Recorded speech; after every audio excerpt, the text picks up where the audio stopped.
So we've been talking about the journey of the heart, and for this series I have been working with a little book by Edwene Gaines. And she's one of, as I said last week, one of the prosperity divas of New Thought. And this book is The 4 Spiritual Laws of Prosperity. And it's a little book that really looks pretty non-threatening, doesn't it? You know? Such a sweet little book.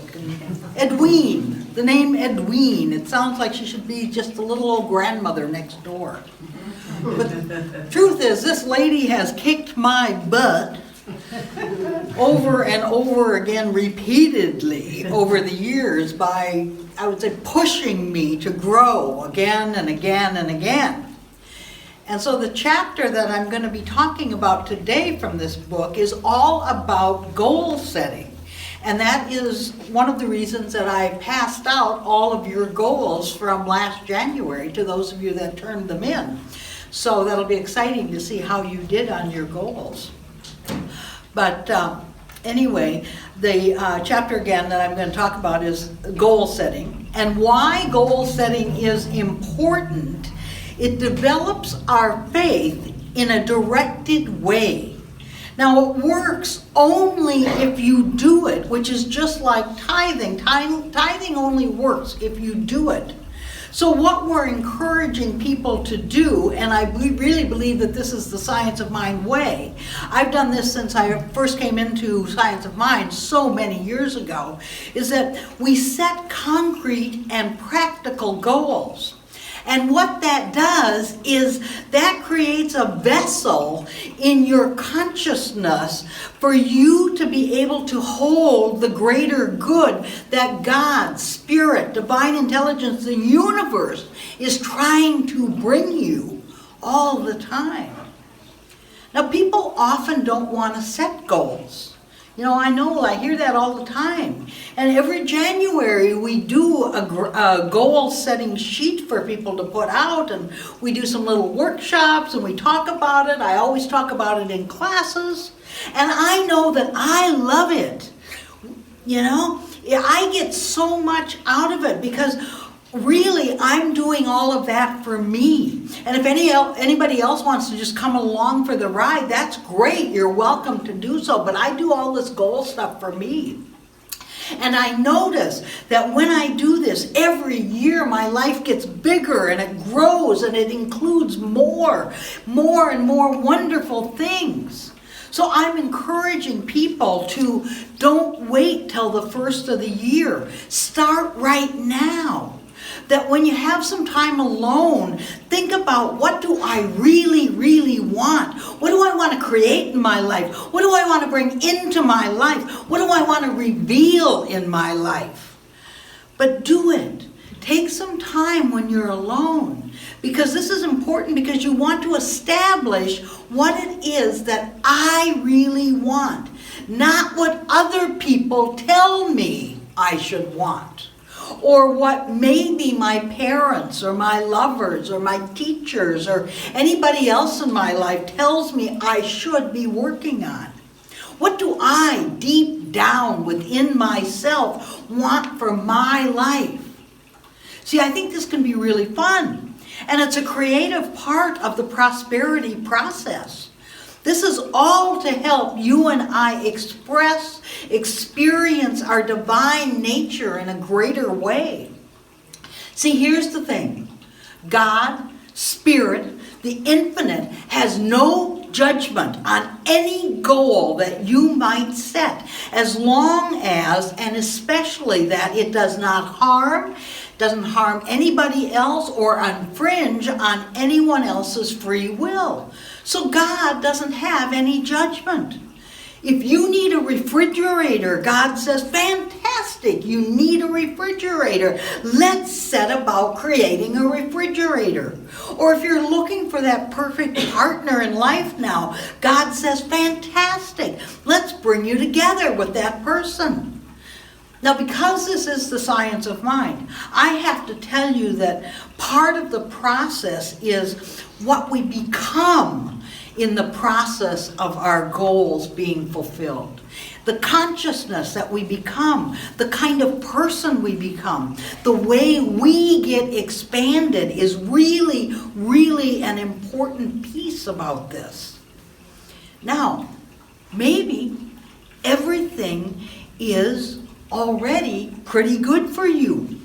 In which case, if everything is great in your life, you will need to do what Edwene refers to as increase your blessing tolerance.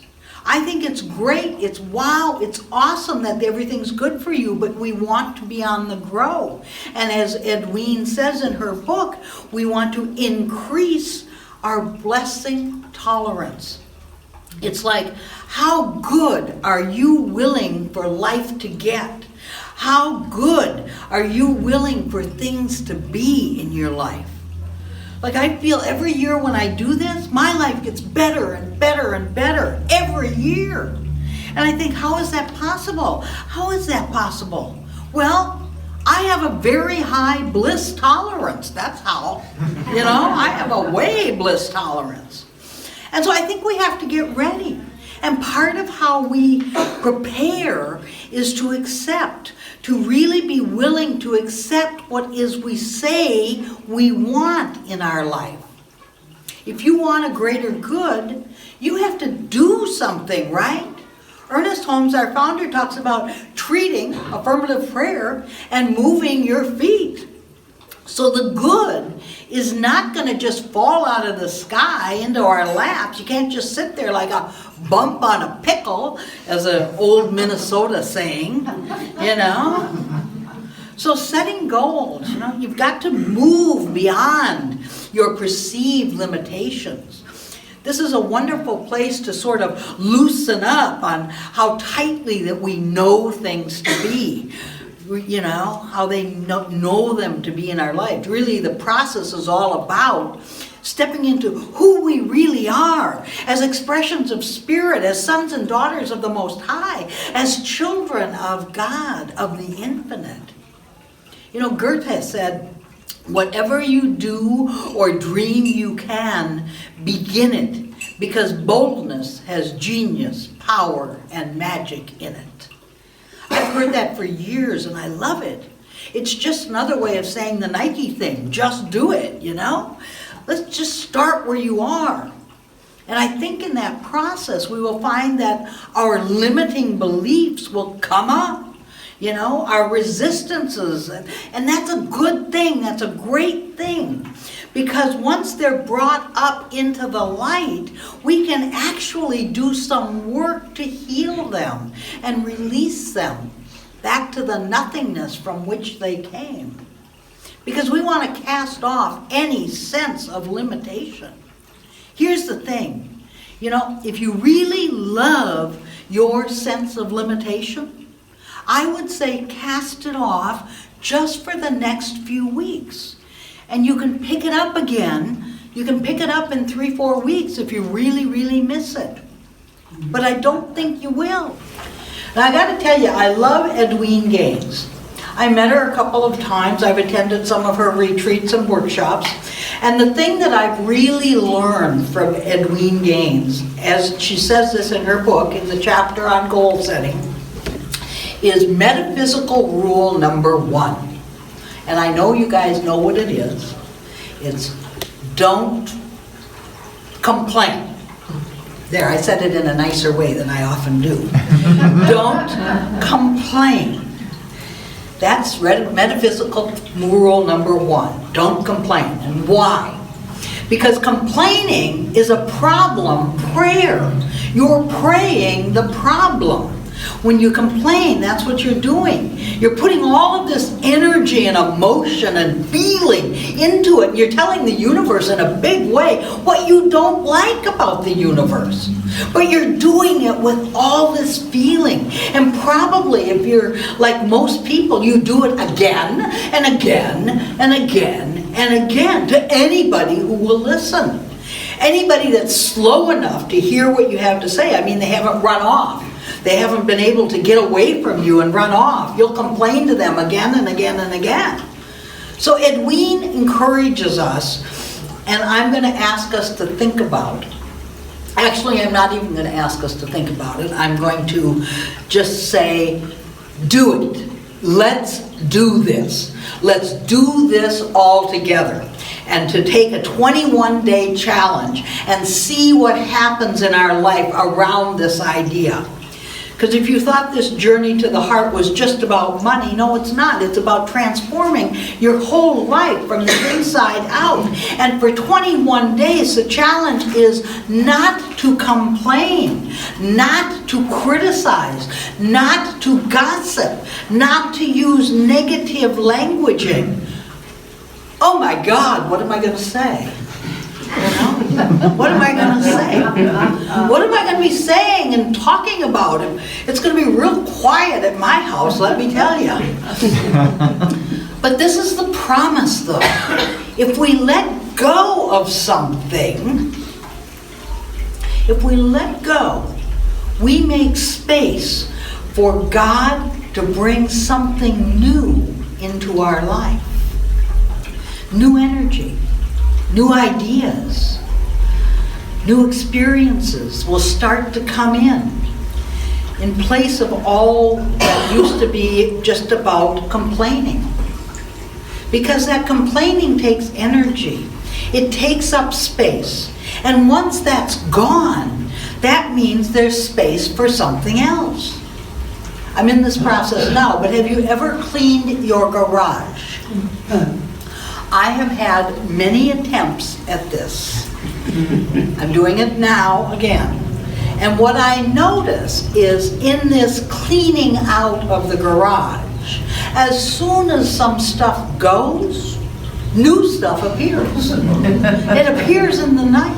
And it's like the gnomes come in the night and they bring like, where did these boxes come from? And, you know, where did this stuff come from? It just sort of multiplies in there. Now, I realize that I have set this in motion myself by always saying, I am a great manifester. I manifest.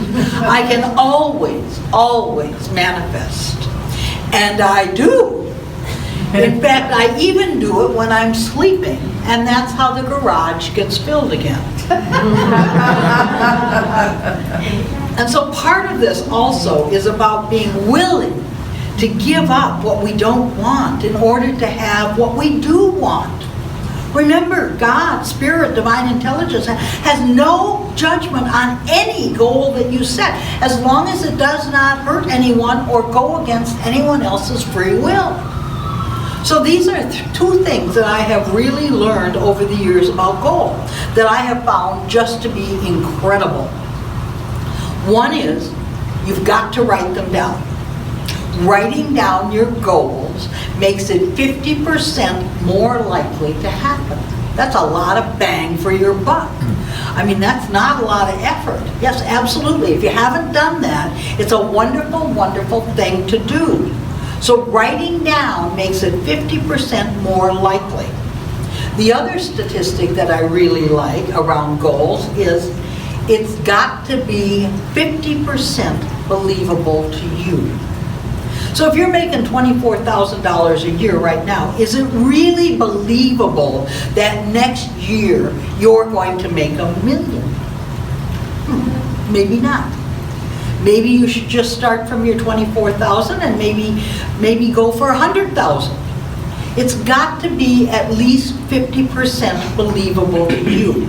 If any part of you is going, well, yeah, Blanche, that ain't going to happen, you know, that wait, no, then it's too big for you right now. That doesn't mean that over time your consciousness will not grow, because of course your consciousness will. And the wonderful thing that I've seen again and again and again about setting goals is that when you achieve a goal, you go, oh my God, you know, if that's possible, what else is possible for me? If that's available to me, what else is available to me? I've got to keep going with this process. It's just getting so good. Now, Edwene encourages us, and I thought that this was quite interesting. This was an interesting spin. This was something I'd never come across before. I've always read my goals every day. But Edwene says you want to read your goals 3 times through every morning and 3 times through every night. Because what that does is that it really impresses your subconscious mind. It's another way in of impressing the subconscious mind, and the subconscious mind then sets about fulfilling those goals. So Charles Fillmore, who was the founder of Unity, said, desire is the onward impulse of the ever-evolving soul. So because you have a desire to express, to experience in a greater way, Fillmore is saying your soul, this is your soul, this is your soul's activity, seeking to be bigger in the universe. So what do you have to do?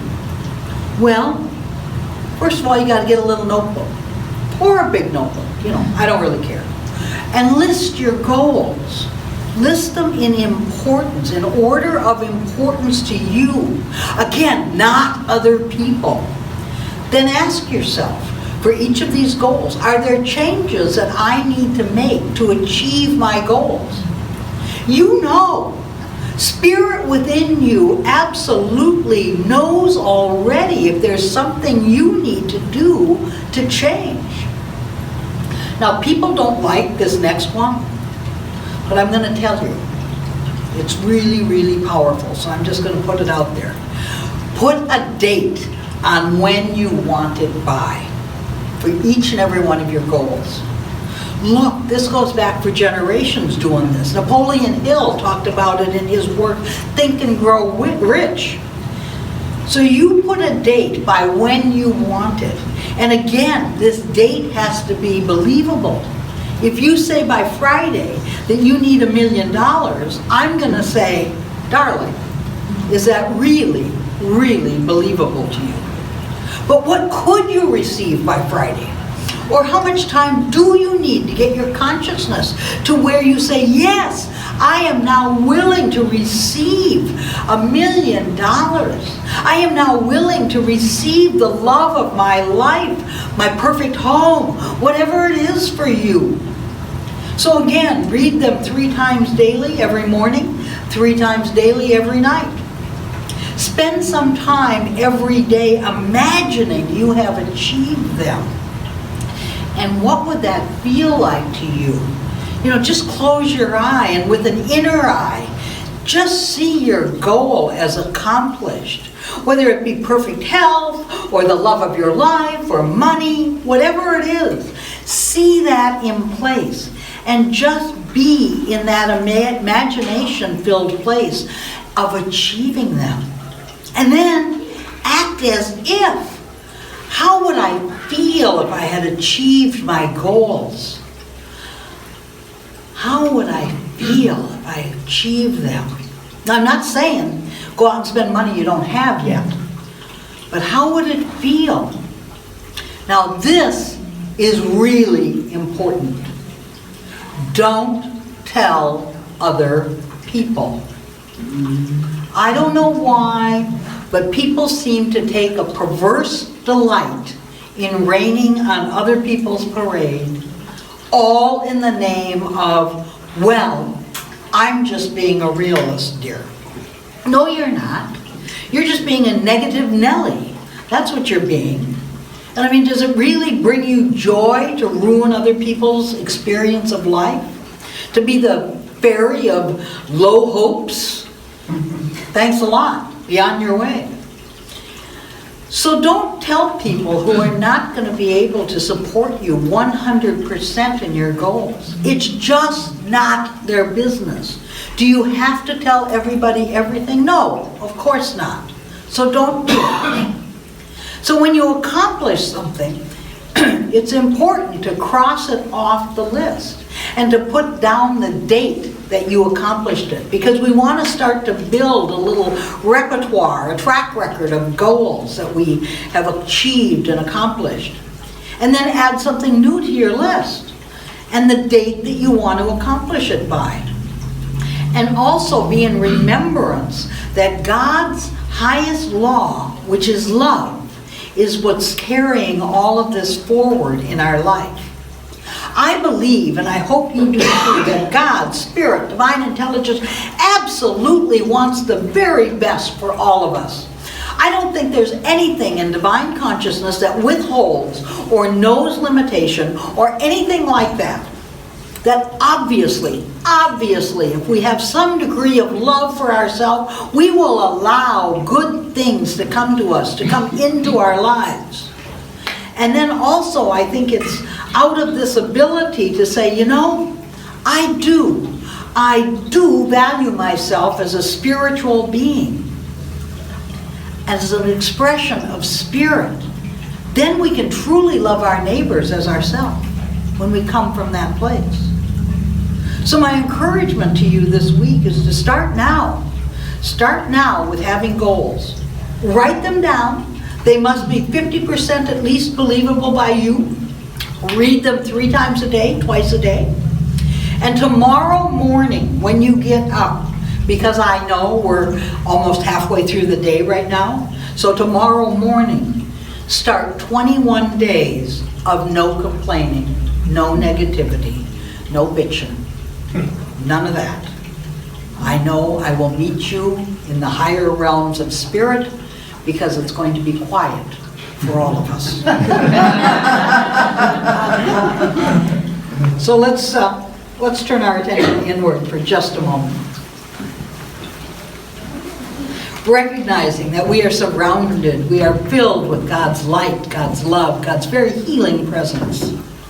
And I know that the Spirit of God within each and every one of us is the truth about us. That we are made in the image and likeness of Spirit, of God, whatever we choose to call it.